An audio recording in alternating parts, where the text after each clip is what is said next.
दोस्तों का बहुत बहुत स्वागत है। दोस्तों, आज हमारे देश में 5 में से 4 लोग पेट में गैस, ढकार, पेट फूलना, अपच, एसिडिटी और कब्ज जैसी समस्याओं से क्यों परेशान हैं? क्या गैस एक बीमारी है या किसी दूसरी बीमारी का संकेत है? क्या गैस केवल चना, राजमा, दाल खाने से बनती है? क्या गैस की दवाएं हमेशा के लिए समाधान है? और दोस्तों, सबसे महत्वपूर्ण बात, क्या पेट में गैस बनने को प्राकृतिक तरीके से रोका जा सकता है? आज की इस वीडियो में हम मॉडर्न साइंस, आयुर्वेद और अपने 30 साल के अनुभव के आधार पर गैस की पूरी सच्चाई समझने वाले हैं। और दोस्तों, कुछ ऐसे घरेलू नुस्खों के बारे में बात करेंगे जो गैस को ठीक करने में मदद करेगा। दोस्तों, वीडियो को अंत तक जरूर देखें, क्योंकि अंत में मैं आपको एक ऐसा 4 स्टेप गैस कंट्रोल फार्मूला बताने होगा जो हजारों लोगों के लिए लाभकारी साबित हुआ है। और इस 7 स्टेप फार्मूले को आप भी अपना सकते हैं।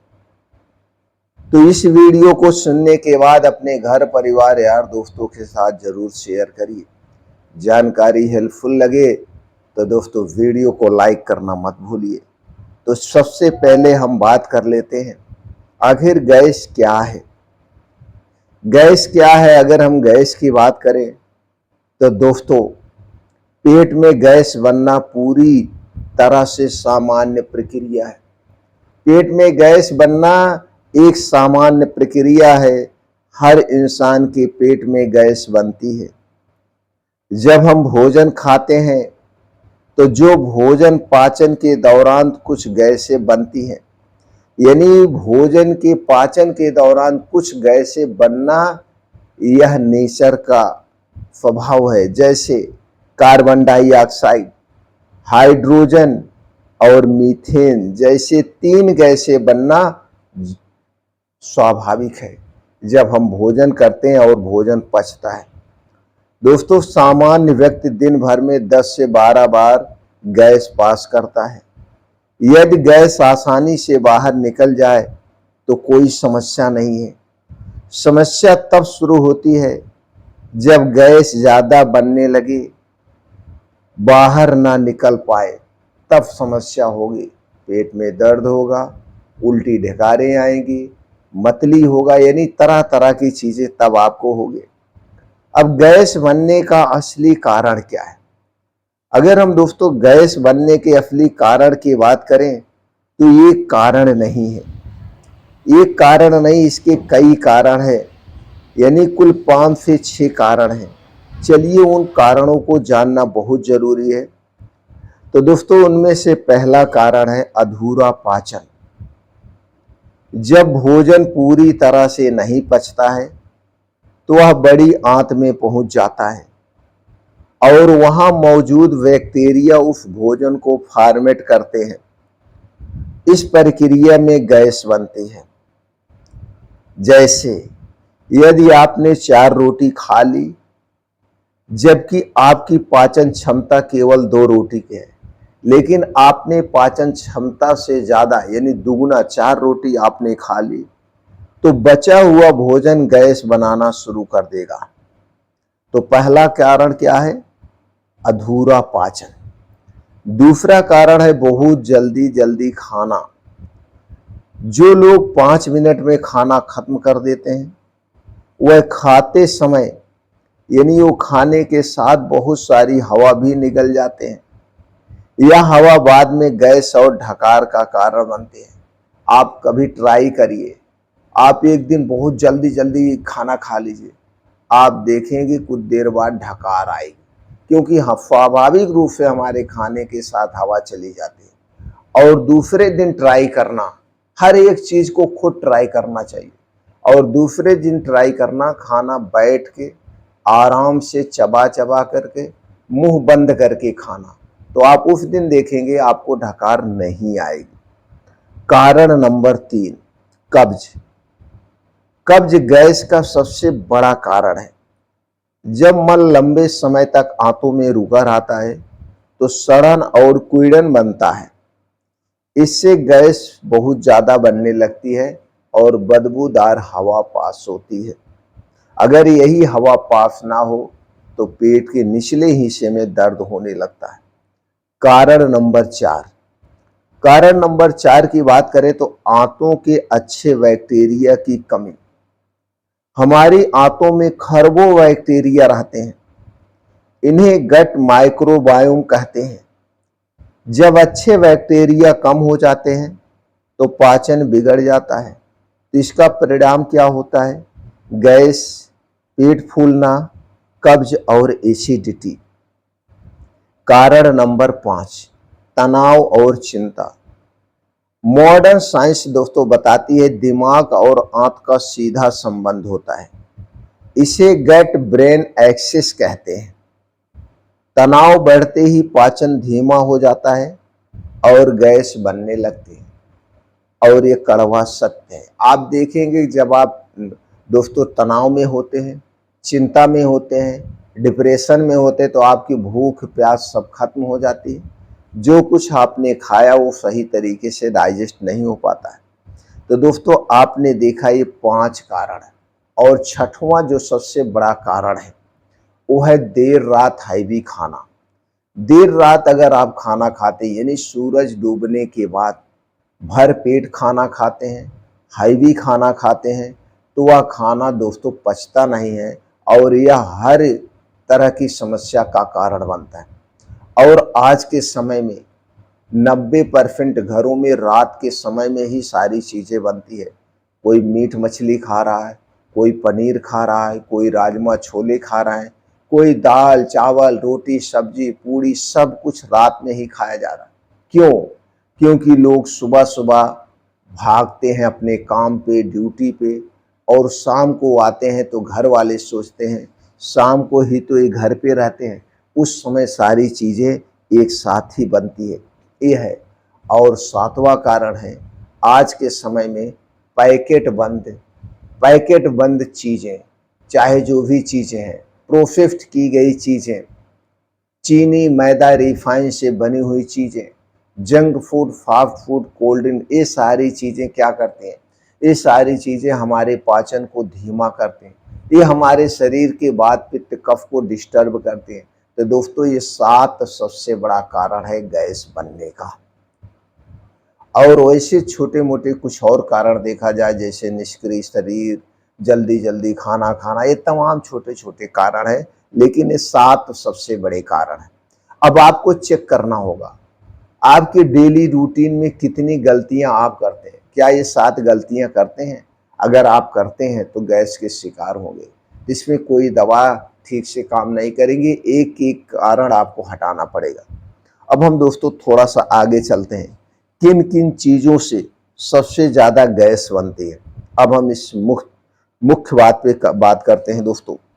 हर व्यक्ति में कारण दोस्तों अलग हो सकता है, लेकिन आमतौर पर ज़्यादा गैस बनने के वाले कुछ खाद्य पदार्थ होते हैं। ज़्यादा गैस बनाने वाली कुछ चीज़ें होती हैं। अगर इन्हें गलत समय पे गलत मात्रा में खाया जाएगा तो भी पेट में गैस बनेगा। जैसे राजमा, छोले, उड़द की दाल, सोयाबीन, बंद गोभी, फूल गोभी, ब्रोकली, प्याज, लहसुन, कोल्ड ड्रिंक्स, पैकेट जूस, मैदा और चीनी, ये चीजें भी अगर गलत समय पे गलत चीजों के साथ गलत मात्रा में लिया जाएगा तो भी पेट में गैस बनेगी। इनका मतलब यह नहीं है कि ये चीजें खराब है, ये चीजें खराब नहीं है, बस सही मात्रा और सही तरीके से खाने पर ही ये चीजें फायदा करती, ये भी है। अब दोस्तों हम बात करते हैं गैस बनने के पीछे पोषक तत्वों की क्या भूमिका होती है, विटामिन की क्या भूमिका होती है। दोस्तों मेरे अनुभव के अनुसार कई लोगों में गैस का संबंध कुछ पोषक तत्वों की कमी भी देखा जाता है।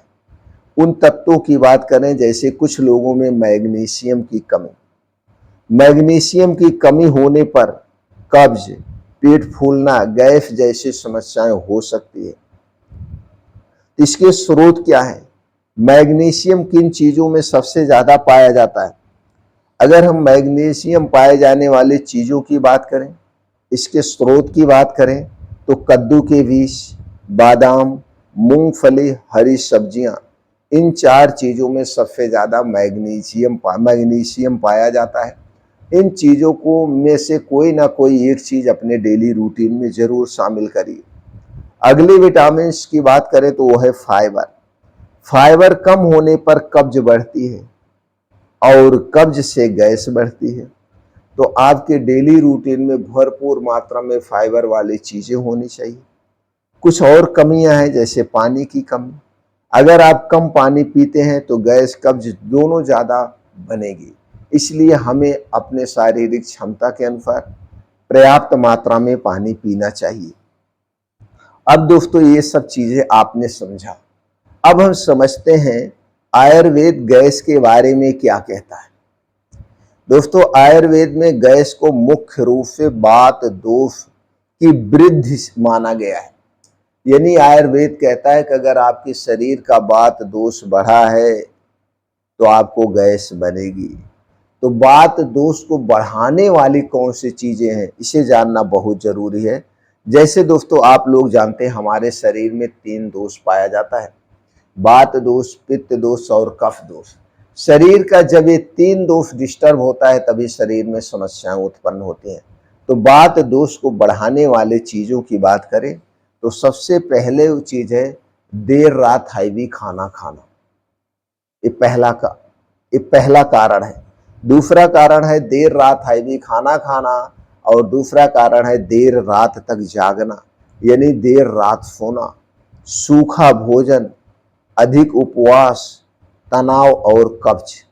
दोस्तों ये 6 मुख्य कारण हैं वात दोष को डिस्टर्ब करने वाले, वात दोष को बढ़ाने वाले। और आयुर्वेद का मुख्य उद्देश्य होता है केवल गैस को दबाना नहीं बल्कि वात को संतुलित करना।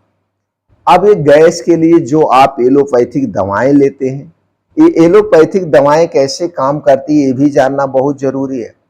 दोस्तों सामान्यतः उपयोग में कुछ ऐसी दवाएं हैं जो लोग इसको यूज करते हैं।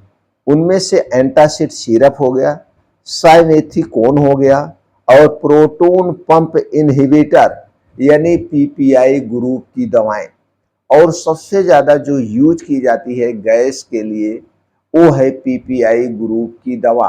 पीपीआई ग्रुप की दवा में दोस्तों कई कैटेगरी आती है, जैसे ओमेप्राजोल डोमप्रिडोन, पेंटाप्राजोल डोमप्रिडोन, रेबेप्राजोल डोमप्रिडोन, डेक्सोमेप्राजोल डोमप्रिडोन। यानी कि ये पीपीआई ग्रुप की दवा है। जैसे ओमेप्राजोल जोल ग्रुप की जितने दवाएं हैं ये जो कॉम्बिनेशन में आती हैं, ये अक्सर लोग इसी को खाते हैं और सबके घर में एक पत्ता पड़ा होता है। तो इनका काम क्या होता है, जो आप ये दवाएं खाते हैं इनका काम क्या है ये भी जानना जरूरी है। और इनका विकल्प क्या है उसके बारे में भी हम बात करते हैं। अगर हम इनके काम की बात करें तो गैस के बुलबुले को तोड़ना, एसिड कम करना, अस्थायी राहत देना। यानी ये अस्थायी राहत नहीं देता है, अस्थायी राहत देता है। ध्यान रखने की बात यह है एक गैस बनने का मूल कारण हमेशा दूर नहीं करती है जितनी भी दवाएं हैं। यदि समस्या बार बार हो रही है तो सबसे पहले आप कारण खोजिए और उस कारण को आपको हटाना होगा। अगर गैस से अस्थायी समाधान चाहते हैं, अगर आप ऐसे बस चलते रहे तो आप पीपीआई ग्रुप की दवा लीजिए, एंटासिड सिरप लीजिए। अब ये दोस्तों इनका विकल्प क्या है, तो सबसे पहले गैस से बचना है तो आगे हम बात करेंगे, लेकिन उससे पहले हम समझ लेते हैं ये जो हम पीपीआई ग्रुप की दवा लेते हैं, एंटासिड लेते हैं, इसका नेचुरल विकल्प क्या है। इसका नेचुरल विकल्प दोस्तों बहुत सारा है। अगर आपको कब्ज की शिकायत है तो सबसे बेस्ट, सबसे सुरक्षित तरीका है त्रिफला चूर्ण। जी हाँ दोस्तों, त्रिफला चूर्ण हरड़, बहेड़ा और आंवले से बनाया गया है और ये आयुर्वेद का एक अद्भुत रसायन है, सबसे सेफ है। तो लेना कैसे है, रोज रात में खाना खाने के 1 घंटे के बाद गर्म पानी के साथ 1 चम्मच का मतलब 5 से 6 ग्राम आप लेंगे। आप सुबह देखेंगे आपका खुल के पेट साफ होगा, गैस पास होगी, कब्ज दूर होगी।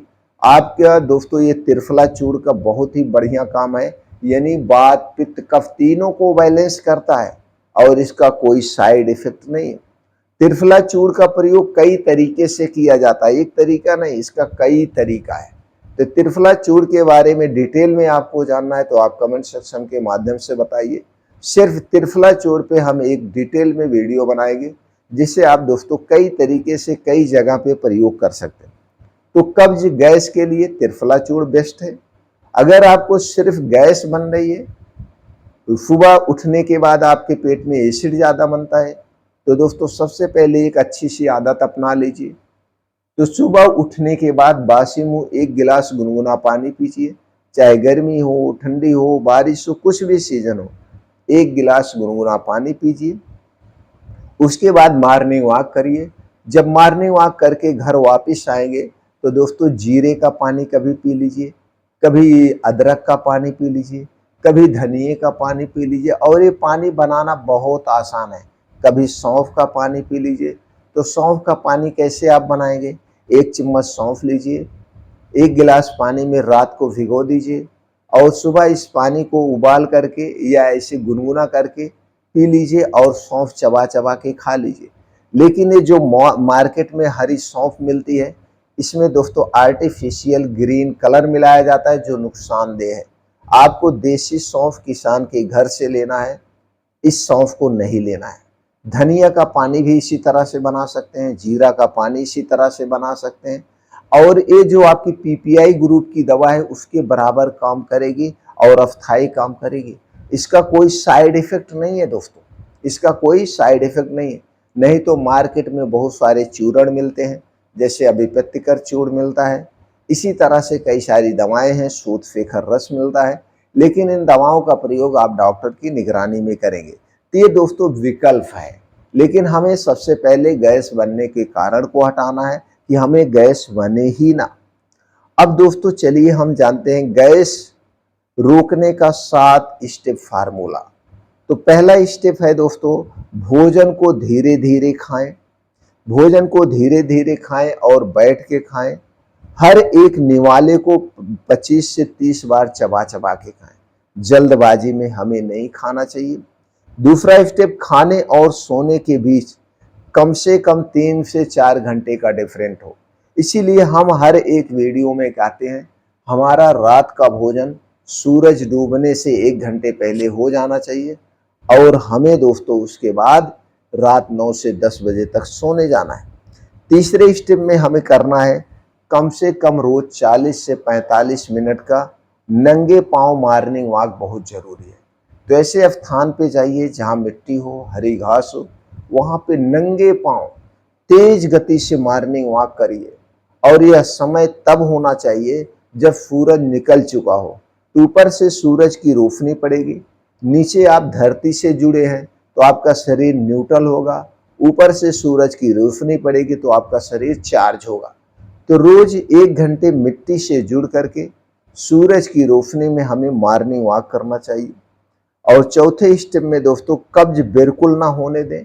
तो कब्ज आप मत होने दीजिए, कब्ज ना हो इसके लिए पर्याप्त मात्रा में पानी पीजिए, हरी सब्जियां खाइए, फाइबर वाली चीजें खाइए, योगा करिए, प्राणायाम मेडिटेशन करिए। ये सारी चीजें आपको करना है। 5वें स्टेप की बात करें तो आपको प्रोसेस्ड फूड बिल्कुल नहीं लेना है। जिन चीजों पे एक्सपायरी पड़ी हो उन चीजों का सेवन हमें नहीं करना चाहिए। घर का बना हुआ हमें सादा खाना चाहिए। हमारे खाने में फल ज़्यादा हों, सब्जियां ज़्यादा हों, बीन्स हों, ड्राई फ्रूट्स हों, लेकिन हमें पैकेट बंद चीज़ें नहीं लेना है। कोल्ड ड्रिंक, सॉफ्ट ड्रिंक चीज़ें नहीं लेना है। चीनी, मैदा, रिफाइन से बनी हुई चीज़ों का सेवन नहीं करना है। ये सारी चीज़ें हमारे शरीर के वात पित्त कफ तीनों को डिस्टर्ब करती हैं। अगले स्टेप की बात करें तो हमें तनाव कम करना है। तनाव कम करने के लिए दोस्तों आपको प्राणायाम, ध्यान, योगा ये सारी चीज़ें करना है। अगर ये सारी चीज़ें आप करते हैं तो आप गैस, कब्ज, एसिडिटी से दूर रहेंगे, स्वस्थ रहेंगे। लेकिन सबसे महत्वपूर्ण है रात का खाना। रात का खाना किसी भी कीमत पर सूरज डूबने के पहले आप खा लीजिए और अगले दिन का भोजन सूर्योदय के 2 घंटे के बाद शुरू करना चाहिए। दोस्तों, यदि गैस के साथ वजन तेजी से कम हो रहा है, मल में खून आ रहा हो, लगातार उल्टी हो रही हो, निगलने में कठिनाई हो, रात में दर्द, नींद टूटती हो, तो दोस्तों तुरंत आप अपने डॉक्टर से संपर्क करिए।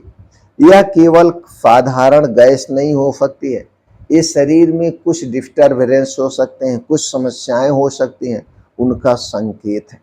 दोस्तों, पेट में गैस कोई बीमारी नहीं है, यह अक्सर हमारे खान पान, जीवन शैली, कब्ज, तनाव और खराब पाचन का संकेत होती है। गैस की गोली लेना आसान है, लेकिन असली समाधान नहीं है।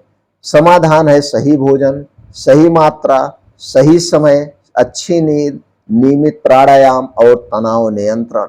यदि दोस्तों आप इन सिद्धांतों को अपनाते हैं तो दोस्तों आपको इस समस्या से छुटकारा मिल सकता है।